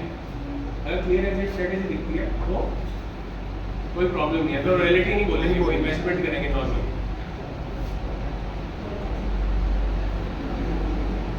हाँ जी, benefit of angel investment for startup. भाई अगेन ये जो सारी स्लाइड है ना बेटा, जो मैं डिस्कस कर चुका हूँ वही है, इसमें बस रिवाइज करा रहा हूँ आपको। मैं चाह रहा हूँ कि आपके दिमाग में मतलब एक बीज बो के जाऊँ, आज मैं स्टार्टअप का कीड़ा डाल के जाऊँ, जिससे कि आप सोचो कि हाँ यार, अगर नौकरी नहीं भी लग रही ना, तो आपके पास बहुत अपॉर्चुनिटीज़ है मार्केट में। तो खाली आप ये सोच के डिसाइडेड मत होना कि यार मैंने ये कोर्स किया और मेरी जॉब नहीं लग रही, ये तो हमेशा के आपके पास एज अ बैकअप है। और अगर आप चाहते हो कि स्टार्टअप करना है, तो अभी क्यों नहीं करना, आज से क्यों नहीं करना, क्या रोक रहा है, ठीक है ना। तो मेंटरशिप एंड गाइडेंस. अब एंजल इन्वेस्टर पता है मैं इसको ना सुनो, अरे बच्चों सुनो, मैं इसको ना मतलब अरे बाद में कर लेना यार, बाद मैं चला जाऊँगा आपको. मैं इसको ना एज अ लेक्चर नहीं रखना चाह रहा हूँ, मैं इसको ना एज अ लेक्चर नहीं रखना चाह रहा हूँ, एज अ इंटरेक्टिव चीज़ रखना चाह रहा हूँ. आपको भी अगर कुछ पूछना है आप मेरे से पूछ सकते हो बीच में, कोई प्रॉब्लम नहीं है. मतलब आप अपने दोस्त से पूछने की जगह मेरे से पूछ सकते हो, ठीक है. तो एंजल इन्वेस्टर किस लिए जरूरी है बताओ, क्यों चाहिए एंजल इन्वेस्टर? नेटवर्क प्रोवाइड करेगा भाई, मेंटरशिप देगा, फंडिंग देगा, है ना, हर चीज हर तरह से सपोर्ट करेगा ना. अपना एक्सपीरियंस जब शेयर करेगा तो डिसीजन मेकिंग ज़्यादा बेटर और जल्दी हो सकती है ना भाई. जिसने वो रास्ता देखा है जिस पे आप चल रहे हो, वो आपको जब गाइड करेगा तो आप ज़्यादा जल्दी चल पाओगे ना, और सही डायरेक्शन में जा पाओगे. क्योंकि एक बार आप गलत डायरेक्शन में चले गए तो पहले तो आपको उस गलत डायरेक्शन से वापस आना पड़ेगा, उसमें भी तो बर्न होगा ना, ऐसा तो उसमें भी खराब होगा ना.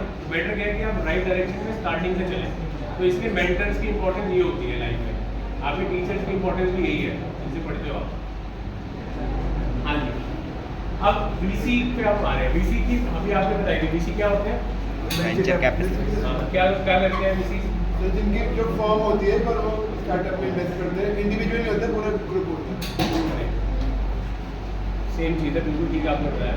मतलब जब बहुत सारे ऐसे एंजल इन्वेस्टर्स या हाई नेट वर्थ इंडिविजुअल्स हैं, ठीक है, क्योंकि स्टार्टअप को जितना पैसा चाहिए ना, लोगों जो हाई नेट वर्थ इंडिविजुअल है, हाई नेट वर्थ इंडिविजुअल है ना, जिनके पास पैसा है, ठीक है, उनको ना पैसा लगाना है.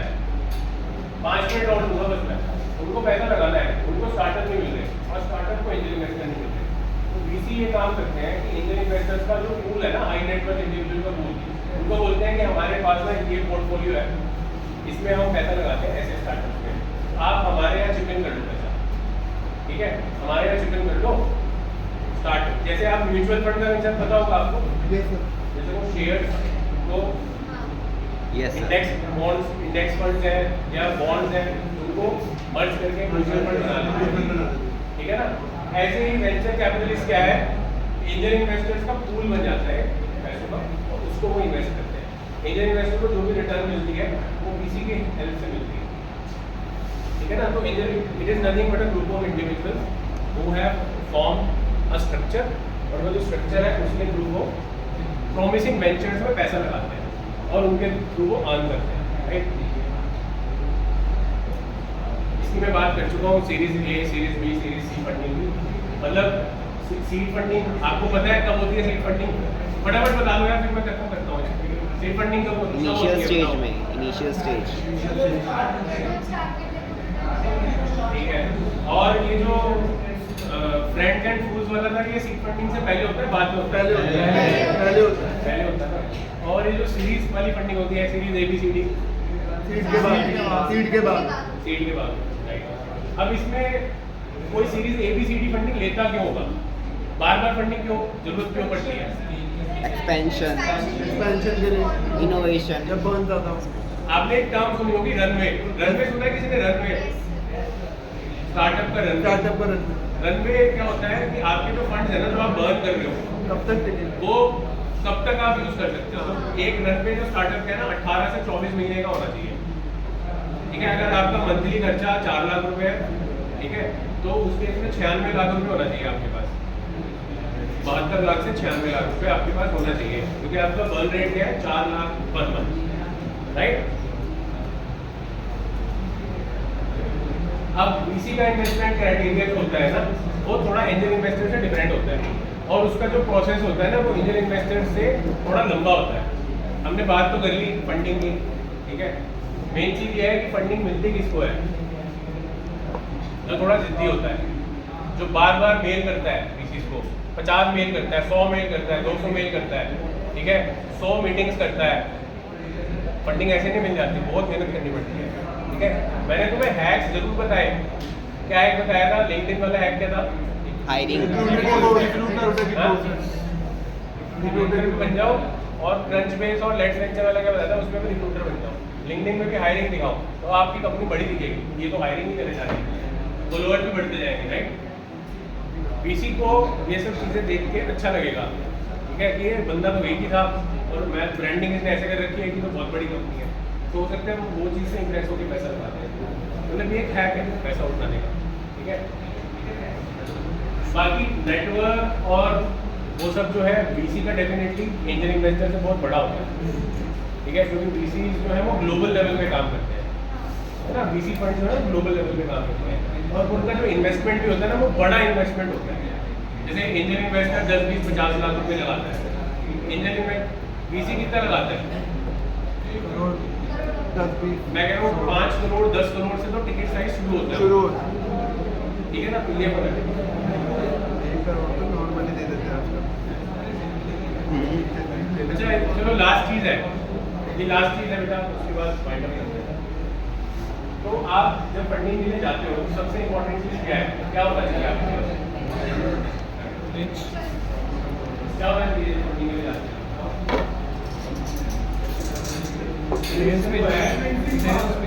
नहीं कन्विंसिंग पावर भी है, वो तो आपके अंदर है ना।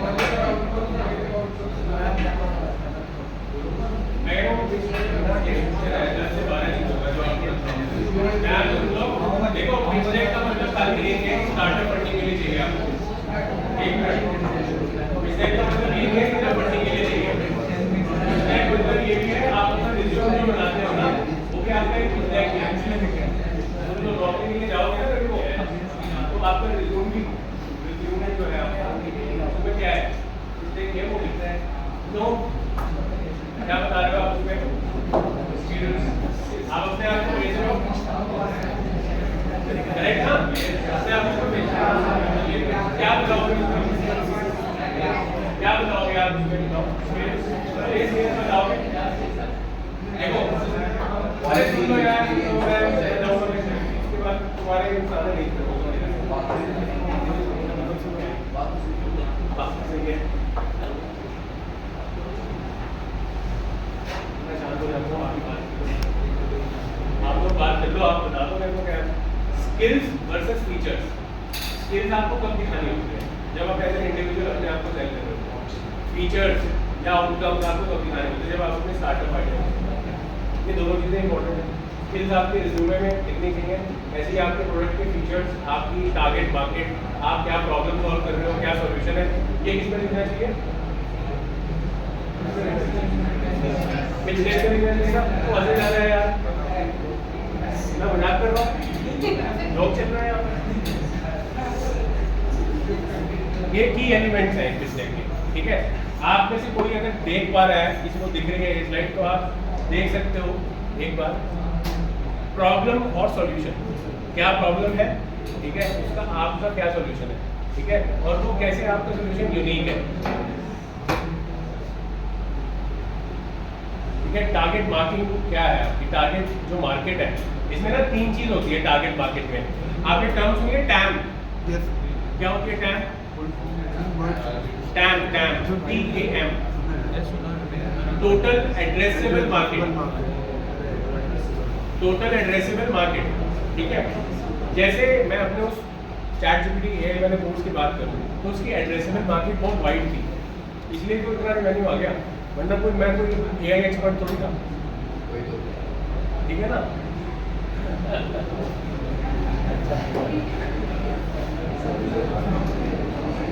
ठीक है नहीं था, बट जरूरी नहीं होता कि एक्सपर्ट होना जरूरी है, भाई सर अपॉर्चुनिटी पर पहुंचना चाहिए, तो मैं समझ गया कोई बात नहीं, ठीक है। तो टैम क्या होता है, टोटल एड्रेसेबल मार्केट, इस केस में क्या है कि वो स्टूडेंट्स जिनको सीखना है कि प्रॉम्प्ट इंजीनियरिंग क्या है, प्रॉम्प्ट कैसे डालते हैं, ठीक है ना, एक यूजर का पर्सोना कैसे जनरेट करते हैं। मान लो आपको डिजिटल मार्केटिंग सीखनी है, ठीक है, डिजिटल मार्केटिंग सीखने के लिए आप कोर्स तो करोगे और उसको इम्प्लीमेंट कैसे करोगे, कैसे करोगे प्रैक्टिकली करेंगे खुद से एक्सपेरिमेंटेशन नहीं, करेंगे। आपको प्रॉम्प्ट इंजीनियर बनना है तो कैसे बनोगे? सर चैट जीपीटी वगैरह देखिए बहुत सारे आप अलग अलग रूप से प्रॉम्प्टिंग करोगे तभी कुछ प्रॉब्लम। तो ये जो टैब है ना, ये कॉलेज स्टूडेंट जो है, कॉलेज स्टूडेंट सबसे बड़ा फोकस ये कॉलेज स्टूडेंट ही है ना। दूसरा बिजनेस। अब जैसे मेरा टैब क्या है, मेरा टैब क्या होगा कि मैं बिजनेस पर फोकस करूंगा, ये स्टार्टअप है, इसको शुरू करना है। अगर मैं ये काम कर चुका हूँ, मान लो इनिशियल कस्टमर्स ला चुका हूँ, तो मैं इसको सिखाऊंगा कि इनिशियल कस्टमर्स कैसे लाने हैं, लीड्स कैसे जनरेट करनी है, ईमेल मार्केटिंग कैसे करनी है, अच्छा ईमेल कैसे लिखना है, अच्छा व्हाट्सएप कैसे जनरेट करना है। चैट जीपीटी से और इन टूल से ये सब मैसेजेस जनरेट क्रिएट हो जाते हैं और अच्छे क्रिएट हो जाते हैं। आपको बार बार प्रॉम्प्टिंग करनी पड़ती है। जब बेस्ट मैसेज आपका निकल के आ जाए तो then you can use it and then you can put it, ठीक है। ये सब चीज़ें ही हैं। आपको स्टॉक का एनालाइज करना है। जैसे आप स्टॉक मार्केट में 3-4 बच्चों ने बताया कि हम इन्वेस्ट करते हैं, तो स्टॉक का जो एनालिसिस है ना, वो भी आप इन टूल से बहुत अच्छे से कर सकते हो अगर आपके पास पेड वर्जन है, क्योंकि पेड वर्जन में करंट इन्फॉर्मेशन आती है ना। स्टॉक एनालिसिस भी बहुत अच्छे से हो, स्टॉक मार्केट का पर्टिकुलर स्पेसिफिक इंडस्ट्री का आप एनालिसिस कर सकते हो एआई टूल्स, राइट। मतलब ये कुछ यूज केसेस है जो मैं बता रहा हूँ। यूज केसेस बहुत सारे हैं बट ये सम ऑफ देम, ठीक है। तो आपको ये देखना है कि आप किन यूज केसेस को सिखा सकते हो, उसके हिसाब से आपका टैम की वाली टर्म होती है सैम, सर्विसेबल एड्रेसेबल सैम। मतलब जैसे मान लो चाय सुट्टा बार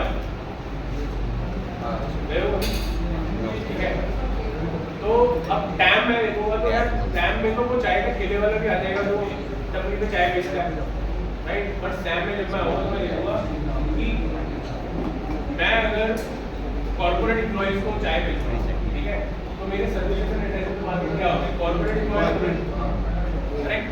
और एक टर्म होती है सॉन्ग। अब चाय सुट्टा बार है, चाय सुट्टा बार एक ही थोड़ी है, इतने सारे हैं, चाय हो जाए है ना। और कौन कौन से हैं, चाय वाला है और मतलब एक चाय ऐप्स है, चाय ऐप्स करके हमारे क्लाइंट है। तो ऐसे करके ना 150 से 200 स्टार्टअप्स हैं, ठीक है। एक कॉफिया है, कॉफिया कैफे कॉफी डे, ठीक है, तो चाय और कॉफी शेयर करते हैं। तो मैं टैम सैम सॉन्ग जो बता रहा हूँ ना, टैम सैम सॉन्ग जो बता रहा हूँ ना, बस ये लास्ट चीज सुन लो आप, आपके लिए थोड़ी रेलिवेंट रहेगी अगर कल स्टार्टअप करोगे तो।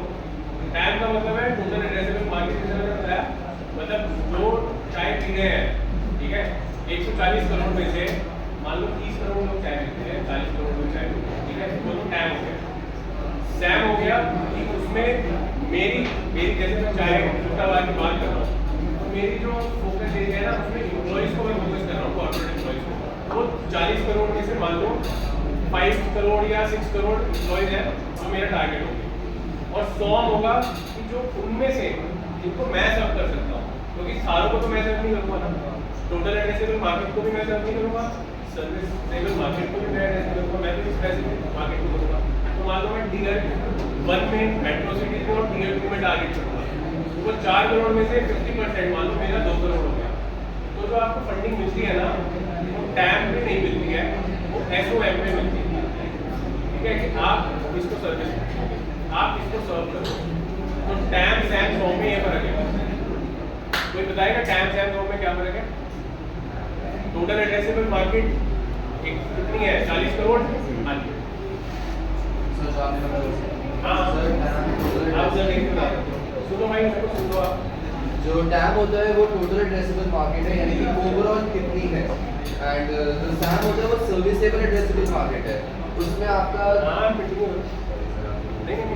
उसमें आपका वो आ जाता है जो आपका मतलब जो आपका एक लेवल है जिसमें आप सर्विस दे सकते हो। बट जो सोम होता है वो होता है कि आप जिसको सर्व कर सकते हो एक प्रॉपर पॉइंट पे। जैसे सर एग्जांपल दे सकते हो छोटा सा, तो जैसे जंबो किंग का एग्जांपल ले लो, मेट्रोज में है, वो सिर्फ मेट्रोज में ही सर्व कर सकते हैं, बड़ों में तो बहुत हो गए। Very good. मैं जान ही रहा हूँ वैसे, ठीक है, मेरे लिए नहीं, इसके लिए एक ओके। तो आपकी यूएसपी भी इंपॉर्टेंट है, यूनिक सेलिंग प्रपोजिशन।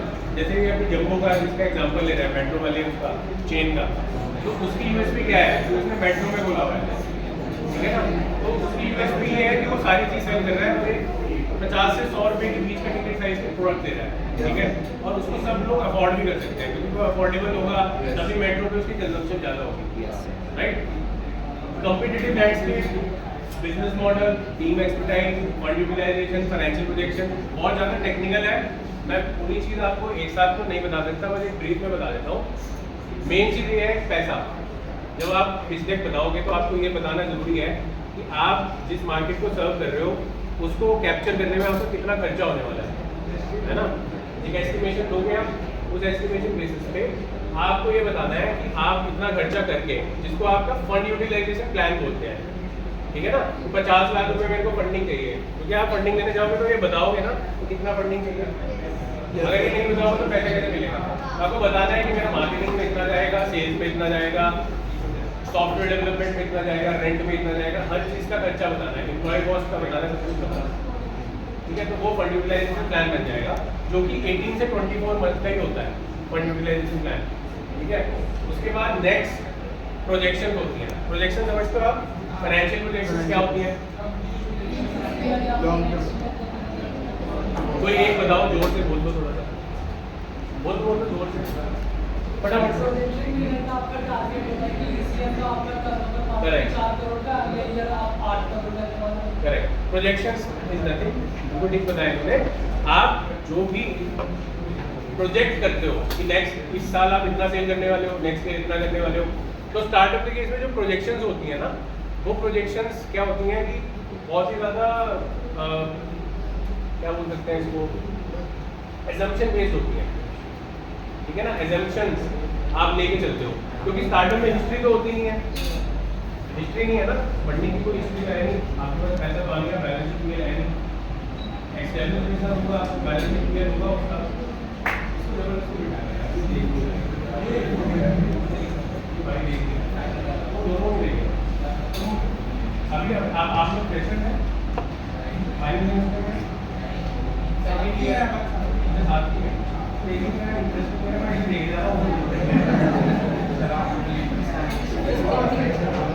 आप भी मतलब नहीं है स्टार्टअप है, उसको कुछ समझ में आया?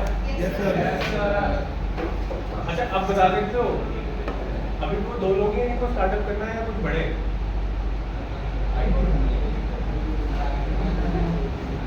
मतलब क्यों नहीं करना, स्टार्टअप करना क्यों नहीं है ये बता दो बस। मैं ये टेक अवे लेके जाना चाहता हूँ, कोई एक बंदा बता दो मुझे करना क्यों नहीं है स्टार्टअप। मैं ये नहीं बोल रहा हूँ कि आज करना है, 5 साल बाद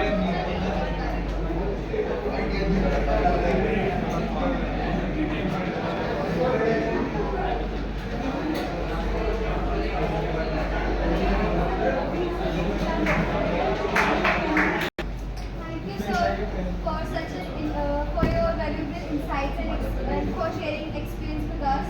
Your journey is truly inspiring and serve a testament to power of continuous learning and innovation.